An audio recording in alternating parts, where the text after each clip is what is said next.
Good morning everyone, welcome आपका in commerce class ringers में। मैं असलम मंसूरी। आज हम 12th अकाउंटिंग पार्टनरशिप के third chapter retirement of partner या डेथ ऑफ ए पार्टनर के एक न्यूमेरिकल क्वेश्चन को सोल्व करने जा रहे हैं। तो आप इस क्वेश्चन को समझने के लिए हमारे चैनल को सब्सक्राइब करें और साथ ही साथ बेल आइकन को भी पुश करें और ध्यान से देखें कि इस क्वेश्चन को किस प्रकार से सोल्यूशन किया जा रहा है। तो फर्स्ट ऑफ ऑल सबसे हम पहले इस क्वेश्चन को हमें टैली करते हैं, रीड करते हैं। क्वेश्चन क्या कहता है हमारे पास। तो क्वेश्चन कह रहा है पार्टनर ए बी सी, यहाँ पार्टनर है, तीन partner A B C work carrying on business को चला रहे हैं। The balance sheet of the firm as at 31 मार्च 2018, 31 मार्च 2018 को उनकी ये बैलेंस शीट है। बैलेंस शीट हमारे पास क्या क्या शो कर रही है। क्रेडिटर 27,000 का, रिजर्व 24,000 का। जो रिजर्व है, ये जो क्वेश्चन सोल्व होगा सेम एज इट वैसे ही सोल्व होगा जैसे एडमिशन वाले चैप्टर में हमने सॉल्यूशन किया था। तो ये रिजर्व था पार्टनर्स कैपिटल अकाउंट के क्रेडिट में बट जाएगा। आगे बैंक लोन दे रखा है, कैपिटल दे रखा है 30,000, 20,000 और 60,000। ये जो कैपिटल है पार्टनर्स के कैपिटल अकाउंट में क्रेडिट साइड शो कर दी जाएगी। केस है, डेब्टर है, स्टॉक है, बिल्डिंग है और गुडविल है। जो इस गुडविल की बात करते हैं तो ये डिवाइड होने वाली आइटम है। अदर इन्फॉर्मेशन देख के करेंगे। अगर कोई इन्फॉर्मेशन नहीं है तो इस गुडविल के अमाउंट को क्या कर दिया जाएगा, रिटर्न ऑफ कर दिया जाएगा। आगे हम देखते हैं कौन पार्टनर रिटायर्ड हो रहा है। क्वेश्चन क्या कर रहा है, बी रिटायर्ड ऑन 1 अप्रैल 2018। यहाँ हमारे बी रिटायर्ड हो रहा है फ्रम से और बी रिटायर्ड हो रहा है 1 अप्रैल 2018 यानी नेक्स्ट डे। फॉलोइंग डिसीजन, उन्होंने डिसीजन लिया रिटायरमेंट के time. Value of building is increase हो रही है, इंक्रीज यानी बढ़ रही है, बढ़ रही है। बिल्डिंग की वैल्यू यहाँ क्या हो रही है, बढ़ रही है हमारी बिल्डिंग की वैल्यू। तो बिल्डिंग की वैल्यू बढ़ रही है तो असेट प्रॉफिट हो रहा है। तो रिवैल्यूएशन के साइड में, किस साइड में, क्रेडिट साइड में इसको वैल्यू को लिखा जाएगा पूरी 14,000। अगला पॉइंट है provision for bed and doubtful debts या पीबीडी कितना परसेंट मेड करना है, 5% मेड ऑन डेब्टर। तो सबसे पहले लायबिलिटी में देख लो पीबीडी दे रखा है क्या, यहाँ नहीं शो कर रखा है। तो इस साइड असेट्स में देखो डेब्टर में से माइनस कुछ भी नहीं है तो 5% किस पे मेड होगा, यहाँ पे 16,000 पे, 16,000 पे 5% 800 रुपए मेड हो जाएगा। यहाँ पे 800 रुपए पीबीडी है और पीबीडी हमारे लिए क्या है, लॉस है। तो इसको रिवैल्यूएशन के डेबिट साइड में शो किया जाएगा, इसको रिवैल्यूएशन के डेबिट में राइट कर दिया जाएगा। अगला पॉइंट है गुडविल वैल्यू एट 36,000। ध्यान देना, मैंने कहा था अगर कोई इंफॉर्मेशन नहीं है तो इस गुडविल की वैल्यू को क्या कर दिया जाएगा, रिटर्न ऑफ कर दिया जाएगा। लेकिन यहाँ गुडविल की वैल्यू कितनी आ गई है, 36,000, 36,000 आ गई है। तो कितनी इंक्रीज हुई, 6,000 इंक्रीज हुई। तो ध्यान देना, एक बात ये है किस हिसाब से 2 पॉइंटों से सोल्व होता है गुडविल का ट्रांजैक्शन। गुडविल की वैल्यू हमारे पास यहाँ पे 6,000 बढ़ रही है। 6,000 क्या हो गई है, इंक्रीज हो रही है। पहले 30,000 थी, फिर रिटायरमेंट के टाइम 36,000, 36,000 हो गई तो 6,000 बढ़ी। तो तीनों को प्रॉफिट हुआ, तो ये आ गई कैपिटल अकाउंट के क्रेडिट में। इसको तीनों को ओल्ड रेशियो में डिवाइड कर दिया जाएगा। आगे बढ़ते हैं, इसमें क्या कर रहा है, it is also commitment that after retirement of B it will not shown in the books. यानी जो 36,000 है इसको बुक्स में शो नहीं किया जाएगा। फिर इस पूरी 36,000 को पार्टनर्स के कैपिटल अकाउंट के डेबिट में, और कौन पार्टनर, न्यू पार्टनर जो बच जाएंगे, न्यू जो पार्टनर बचेगा ए और सी, इस पूरी गुडविल को अपने अकाउंट में डेबिट साइड रिकॉर्ड कर लेंगे। अगला फोर्थ पॉइंट है पेमेंट में टू बी 10,000। जब बी रिटायर्ड हो रहा है तो उस टाइम पे बी को पेमेंट किया जाएगा 10,000, इमीडिएटली पेमेंट कर दिया जाएगा। And balance transfer to loan account, और उसके बाद में बी का जो बैलेंस बचेगा उस बैलेंस को हमें लोन में ट्रांसफर करना है। Prepare the revaluation account, partners capital account और बैलेंस शीट अकाउंट। तो इस प्रकार से हमें revaluation account, partners capital account, balance sheet prepare करनी है। तो हमारे पास हमने पढ़ लिया इस क्वेश्चन को अच्छी तरीके से। तो हमारे पास जब रिवैल्यूएशन का पॉइंट आया था, रिवैल्यूएशन ये दो ही पॉइंट आए हैं। रिवैल्यूएशन के क्रेडिट में आ रहा है यहाँ पे पूरा 14,000 बिल्डिंग के नाम, और रिवैल्यूएशन के डेबिट में आ रहा है 800 रुपए प्रोविजन फॉर डाउटफुल डेब्ट्स के नाम। बाकी जो पॉइंट है वो पार्टनर्स कैपिटल अकाउंट में शो होते हैं। तो हम सबसे पहले यहाँ पे रिवैल्यूएशन अकाउंट प्रिपेयर करते हैं कि क्या आता है। रिवैल्यूएशन का डिफरेंट प्रॉफिट को शो करता है या लॉस को शो करता है। तो अब हम यहाँ रिवैल्यूएशन अकाउंट प्रिपेयर किया है हमने। रिवैल्यूएशन अकाउंट का जो फॉर्मेट था पार्टिकुलर अमाउंट यहाँ मेड कर दिया है। हमें पता है कि रिवैल्यूएशन के जो आइटम आएंगे, जो ट्रांजैक्शन आएंगे, दो ही ट्रांजैक्शन है। एक तो फर्स्ट ट्रांजैक्शन है value of building is increased, यहाँ पूरा बाई बता रखा है। तो जो ये वैल्यू दे रखी है 14,000, इसको ही रिवैल्यूएशन अकाउंट में क्रेडिट में या डेबिट में शो कर दिया जाएगा। तो जब हमने पढ़ा कि बिल्डिंग की वैल्यू इंक्रीज हो रही है, बिल्डिंग यानी हमारे पास असेट्स है, असेट्स की वैल्यू इंक्रीज हो रही है, तो प्रॉफिट को रिवैल्यूएशन के क्रेडिट में लिखा हमने बाय बिल्डिंग 14,000, ये पूरा 14,000 आ गया। इसके बाद में अगला पॉइंट पढ़ा प्रोविजन फॉर डाउटफुल डेब्ट्स या provision for bad debt 5% made किया 800 रुपए, ये हमारे लिए लॉस, और लॉस को रिवैल्यूएशन के डेबिट साइड में शो किया। तो ये हमारा हो गया 2PBD अकाउंट, ये हो गया हमारे पास 800 रुपए।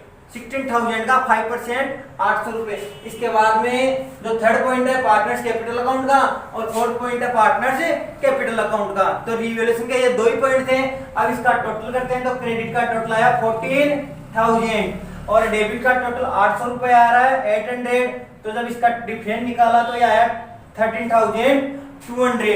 इसको नाम दिया हमने टू पैनल प्रॉफिट, या इसको कैपिटल अकाउंट के नाम से भी शो कर सकते हैं। तो ये बढ़ जाएगा एज कैपिटल में, बीज कैपिटल में और सीज कैपिटल में बढ़ जाएगा। जो हमारे पास रेशियो दे रखा है, ऊपर हमने पढ़ा कोई रेशियो नहीं था, एडजस्टमेंट में हमने देखा कोई रेशियो नहीं था। तो जो को नहीं दे रखा है तो हमें इमेज करना पड़ेगा कि ओल्ड रेशियो क्या है, यहाँ पे इक्वल है।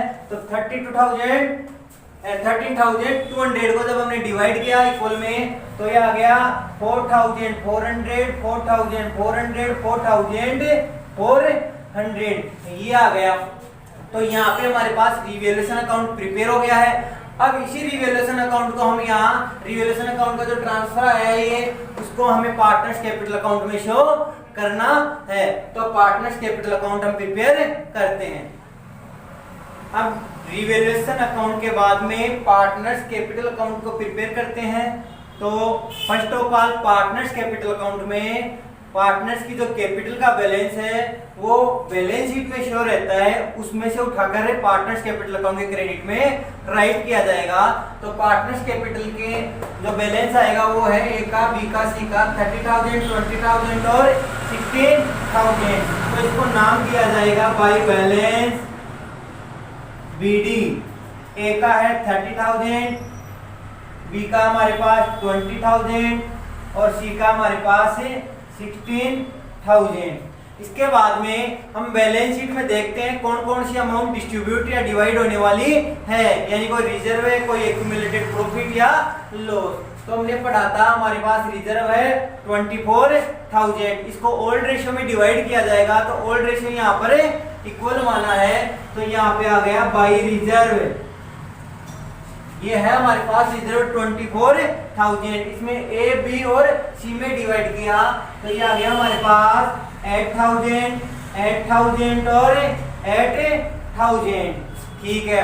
इसके बाद में हमारे पास ये असेट्स में भी कोई डिवाइड होने वाली आइटम है, कोई पैनल है, कोई गुडविल है। तो गुडविल हमारे पास कितनी है यहाँ पे 30,000। तो मैंने कहा था यहाँ पे दो सिचुएशन है, या तो इस 30,000 को पूरा यहाँ पे डेबिट साइड रिटर्न ऑफ कर दिया जाएगा और उसके बाद में जो एडजस्टमेंट होगा उसी हिसाब से होगा। तो हम यहाँ करते हैं गुडविल की जो अमाउंट है उसको रिटर्न ऑफ कर देंगे। तो हमारे पास यहाँ पे है टू गुडविल। तो गुडविल हमारे पास 30,000 है, ये 30,000 को ओल्ड रेशियो में डिवाइड किया जाएगा। तो ओल्ड रेशियो हमारे पास है इक्वल। तो ये आ गया हमारे पास 10,000 और 10,000 तीनों में आ गया। इसके बाद में जब इसका पॉइंट हमारे पास जो दिया हुआ था, आप क्वेश्चन में देख सकते हो, क्वेश्चन का थर्ड पॉइंट क्या था कि गुडविल की वैल्यू जो अब आ गई है वो 36,000 आ गई है, यानी गुडविल इंक्रीज हो गई है, 36,000 पे इंक्रीज हो गई है, 36,000 पे इंक्रीज हुई है और इसको बुक्स में शो नहीं किया जाएगा। तो हम इसका एडजस्टमेंट कर सकते हैं कि एडजस्टमेंट के किस हिसाब से शो होगा। तो देखते हैं हमें इसका एडजस्टमेंट करने से पहले हमें जो रिटायर्ड हो रहा है पार्टनर उसकी गुडविल को लिया जाएगा यहाँ पे। तो हमारे पास वर्किंग नोट आ रहा है, तो यहाँ पे हमें किसकी गुडविल चाहिएगी, जो रिटायर्ड हो रहा है 20 गुडविल चाहिएगी हमारे पास की। बी की गुडविल कितनी आ गई है 36,000 में। तो 36,000 की हमने बी का जब शेयर निकाला तो बी का ओल्ड रेशियो था हमारे पास, इक्वल था तीनों का, तो बी का आ गया हमारे पास 1/3, तो ये आ गया 12,000 हमारे पास बी की गुडविल आ गई। अब इस बी की गुडविल का हम क्या करेंगे, यहाँ पे एडजस्टमेंट, बी की गुडविल का क्या किया जाएगा, यहाँ पे एडजस्टमेंट किया जाएगा, ना तो ओपन करना ना क्लोज करना है, एडजस्टमेंट एंट्री की जाएगी। और जो एडजस्टमेंट होगा वो कौन से रेशियो में होगा, यहाँ पे गेनिंग रेशियो में होगा। तो ध्यान देना, A ratio B ratio C 1:1:1 था और यहाँ पे बी जा रहा है, बी रिटायर्ड हो रहा है, तो ये जो बच गया रेशियो वही कौन सा रेशियो है, न्यू रेशियो, या वही कौन सा रेशियो यहाँ पे गेनिंग रेशियो। तो गेनिंग रेशियो भी क्या है हमारे पास 1:1 आया। तो अब जब इसको किया हमने तो ये आ गया एज गुडविल, इसमें ए का शेयर आ गया 12,000 1/2 6,000 और 20 गुडविल आ गई हमारे पास 12,000 1/2, तो ये आ गया हमारे पास 6,000 आ गया। तो ये आ गई ए की और बी की 6,000 गुडविल आ गई, ए की यहाँ सॉरी भाई ए की और सी की, ए की और सी की कितनी आई 6,000 आ गई हमारे पास। और जो बी की आ रही है वो कितनी आ रही है 12,000 आ रही है। अब हमें यहाँ इसकी क्या करनी पड़ेगी, एडजस्टमेंट एंट्री करनी पड़ेगी कि एडजस्टमेंट एंट्री क्या है। तो आपको रिमेंबर होना चाहिए कि जब एडजस्टमेंट एंट्री की जाती है ना ओपन करना ना क्लोज करना। तो एडजस्टमेंट एंट्री क्या थी, remaining partners capital account debit to retiring partners capital account. तो वो एंट्री कर रहा हूँ, मेरा अमाउंट ध्यान रखना, यहाँ पे 6,000 है, ये वर्किंग नोट है, इसको हमने यहाँ रफे कर दिया एक बार। तो हमारे पास जो एंट्री आई थी वो एंट्री थी रिमेनिंग पार्टनर्स कैपिटल अकाउंट। तो रिमेनिंग कौन है, ए और सी, तो यहाँ किया जाएगा A's capital account debit, A's capital account debit,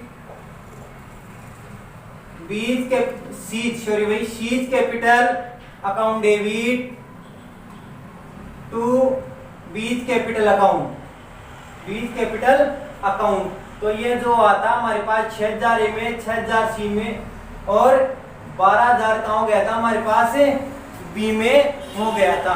अब इस एंट्री की पोस्टिंग की जाएगी हमारे पार्टनर्स कैपिटल अकाउंट में। तो ध्यान देना ए और बी के तो डेबिट में शो होगा 6,000 6,000 ए में हो गया 6,000 और सी में हो गया हमारे पास 6,000। तो इसको नाम क्या दिया हमने, जो इसके जस्ट नीचे वाला अकाउंट है उसको नाम दिया हमने टू बीज कैपिटल अकाउंट। फिर भी याद रखने के लिए यहाँ ब्रैकेट में डाल दिए कहाँ की अमाउंट है ये, गुडविल की। और बी के क्रेडिट में आएगा 12,000 ऊपर वाले का नाम, तो बी के क्रेडिट में डाल दिया हमने 6,000 और 6,000। नाम आ जाएगा यहाँ पे बाई एज कैपिटल अकाउंट और ब्रैकेट में डाल दिया हमने गुडविल और बाई सीज कैपिटल अकाउंट और ब्रैकेट में डाल दिया हमने गुडविल डाल दिया। अब इसके बाद में हम क्या करते हैं कि हमने इससे पहले जो अकाउंट बनाया था रिवैल्यूएशन अकाउंट, उसकी पोस्टिंग करते हैं। तो रिवैल्यूएशन में हमारे पास डेबिट में बैलेंस आया था तो उसको क्रेडिट में शो कर दिया जाएगा, यहाँ पे हो जाएगा बाई रिवैल्यूएशन अकाउंट। वो आया था 4,400 और 4,400, ये आ गया था हमारे पास उसका जो डिफरेंट था। अब बात करते हैं हमें कि लगभग सारा एडजस्टमेंट हो गया, लेकिन हमारे पास जो रिटायर्ड हो रहा है उसका बैलेंस निकालेंगे। या तो क्वेश्चन कह देगा कि इमीडिएटली उसको हमने इतना पेमेंट कर दिया, तो क्वेश्चन में 4th पॉइंट बोल रहा था कि इमीडिएटली पेमेंट किया हमने 10,000। तो यहाँ पे बी के अकाउंट में लिख दिया जाएगा केस अकाउंट और बीके में पोस्टिंग कर दिया हमने 10,000 और बाकी के लिए ट्रांसफर बोल रहा था balance transfer to loan account, तो उसके लोन में डाल दिया हमने 20 लोन अकाउंट, जितना आएगा वो बी के लोन में अकाउंट में ट्रांसफर कर दिया जाएगा। तो अब हमें यहाँ पे पार्टनर्स कैपिटल अकाउंट है उसके क्रेडिट साइड का बैलेंस का टोटल करना पड़ेगा। तो बी का जब हमने टोटल किया तो बी का टोटल आ रहा हमारे पास, ये तो हो गया 10,000, ये हो गया हमारे पास 20, तो 20 और 10 हमारे पास हो गया 30,400 और ये हो गया 15,000, तो ये हो गया 44,400 बी का। तो बी का हमने बी का क्रेडिट का भी यही बैलेंस आना चाहिए 44,400। जब बी को 10,000 तो उसको क्या गुडविल का मिल गया और 10,000 उसको कैश पेमेंट कर दिया, तो डिफरेंट हमारे पास आ गया 24,400, ये बी के लोन में ट्रांसफर कर दिया जाएगा। अब बाकी जो बैलेंस जो बाकी अकाउंट बच रहे हैं, बाकी पार्टनर्स बच रहे हैं, उनका बैलेंस आ जाएगा टू बैलेंस सीडी, इनका हम यहाँ टोटल कर दिया जाएगा, टोटल करके यहाँ निकाल दिया जाएगा। तो ए का बन रहा हमारे पास ये बन रहा है 42,400 और इसका बन रहा है हमारे पास 30,400। तो यही बैलेंस हमारे पास डेबिट में भी आना चाहिए। तो ए का टोटल आ रहा है 42,400 और जो सी का टोटल था 30,400 ये आ रहा है। अब क्या करेंगे हम 42,400 में जो टोटल इसका आ रहा है ए का डेबिट का 16,000, ये टोटल करके 42,400 में से माइनस कर दिया जाएगा तो हमारे पास आएगा 26,400, ये बैलेंस आ जाएगा। जब सी का देखा हमने तो सी का आ रहा 30,400 और इसका आ रहा 16,000, तो 16,000 में 30,400 जब माइनस किया तो हमारे पास आ रहा है 12,400, ये आ गया। अभी ये इस हिसाब से पार्टनर्स कैपिटल अकाउंट हमारा पूरा प्रिपेयर हो गया, कंप्लीट हो गया।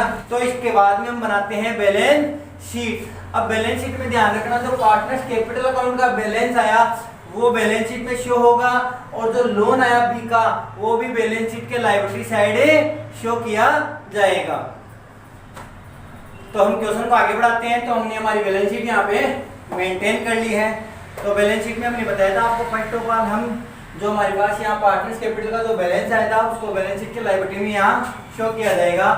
तो ये हो गया हमारे पास कैपिटल ए का और सी का। तो ए की कैपिटल हमारे आ रही है 26,400 और सी की आ रही है हमारे पास 12,400। अब इनको हमने टोटल किया तो हमारे पास 38,800 हमारे पास इसका कैपिटल का टोटल आ गया। अब इसके बाद में जस्ट हम उसके लोन को उठा लेंगे क्योंकि हमने लोन का उसका पेमेंट नहीं किया, अभी ट्रांसफर ही है। तो ये भी हमारी लायबिलिटी है। तो ये हो गया हमारे पास बी का लोन आ गया हमारे पास 24,400। ये दो चीज हम यहाँ से पार्टनर्स कैपिटल अकाउंट से उठाकर बैलेंस शीट में शो करते हैं। अब इसके बाद में हम पुरानी बैलेंस शीट के हिसाब से ही नई बैलेंस शीट को और एडजस्टमेंट को देखकर प्रिपेयर नई बैलेंस शीट की जाएगी। तो फर्स्ट ऑफ ऑल हमारे पास है क्रेडिट है 27,000 और एडजस्टमेंट में या रिवैल्यूएशन में क्रेडिट का नाम कुछ आया नहीं था, क्रेडिट के लिए वो एडजस्टमेंट नहीं था। तो क्रेडिट पूरा आ जाएगा हमारे पास 27,000 पूरा क्रेडिट लिखा जाएगा। इसके बाद में रिजर्व, इस रिजर्व को 24,000 को हमने पार्टनर्स कैपिटल अकाउंट में यहाँ पे डिस्ट्रीब्यूट कर दिया था। आगे चलते हैं बैंक लोन। बैंक लोन हमारी लायबिलिटी, हमने इसका पेमेंट नहीं किया तो वापस ऐसी राइट की जाएगी हमारे पास है बैंक लोन 10,000। तो बैंक लोन को भी हमने यहाँ ऐसा कैसा राइट कर दिया। इसके बाद में पार्टनर्स कैपिटल अकाउंट का ओल्ड बैलेंस हमने पार्टनर्स कैपिटल अकाउंट में शो कर दिया। अब असेट्स में चलते हैं। असेट्स में हमारे पास फर्स्ट ऑफ ऑल कैश दे रखा है तो कैश लिया हमने यहाँ पे। तो कैश देखो हमारे पास कितना था 11,800। इमीडिएटली हमने उसको कैश पेमेंट कर दिया 10,000। तो ये कैश अकाउंट में से माइनस हो जाएगा। 11,800 में से 10,000 हमने माइनस किया तो कैश बैलेंस हमारे पास बच गया 800।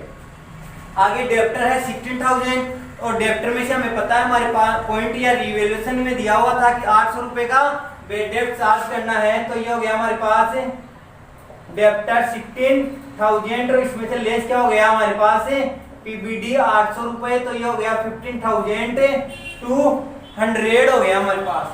आगे चलते हैं, हमारे पास बिल्डिंग है 46,000 और बिल्डिंग को हमें पता था एडजस्टमेंट में दे रखा था कि ये बिल्डिंग इंक्रीज हो गई बाई 14,000। 40,000 में प्लस कर दिया जाएगा 14,000, तो बिल्डिंग हमारे पास आ गई 60,000।